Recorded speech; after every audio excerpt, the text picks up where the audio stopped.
Сәлем достар, үшінші сабағымыздың тақырыбы магазины рейтингін қарау, отзывқа перевод жасау, фото арқылы іздеу. Сабақты бастамас бұрын менің каналыма тіркеліп, лайк басуды ұмытпаңыздар.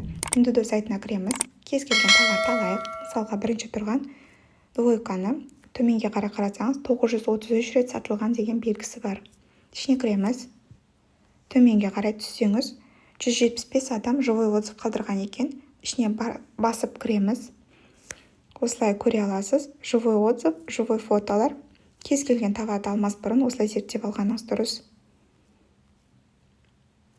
Жоғарғы жағын скриншоттап аламыз. Google переводчикке саламыз. Көріп тұрғаныңыздай товар өте жақсы деп көрсетілген. Алуға болады.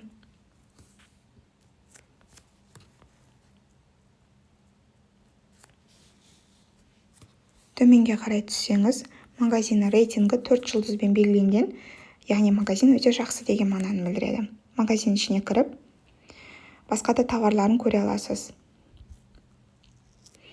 Жоғарғы жағындағы плюсик батырмасын басу арқылы магазинге тіркеле аласыз. Соның астындағы батырма арқылы продавецпен тікелей сөйлесе аласыз. Төменге түсіп,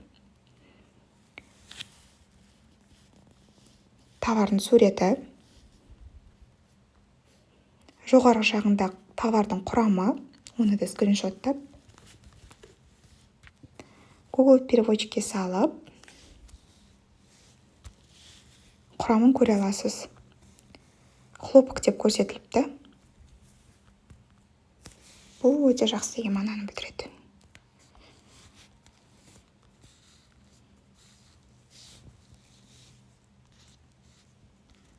Осылай. Фото арқылы іздейтін болсақ, жоғары жақта фотоаппараттың белгісі бар. Осыны басу арқылы кез келген ұнаған товарыңыздың суретін,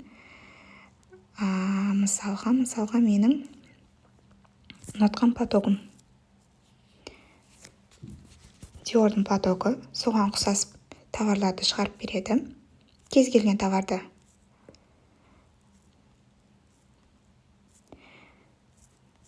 ұқсастау екен, осылай іздей аласыздар. Менің каналыма тіркеліп, лайк басуды ұмытпаңыздар.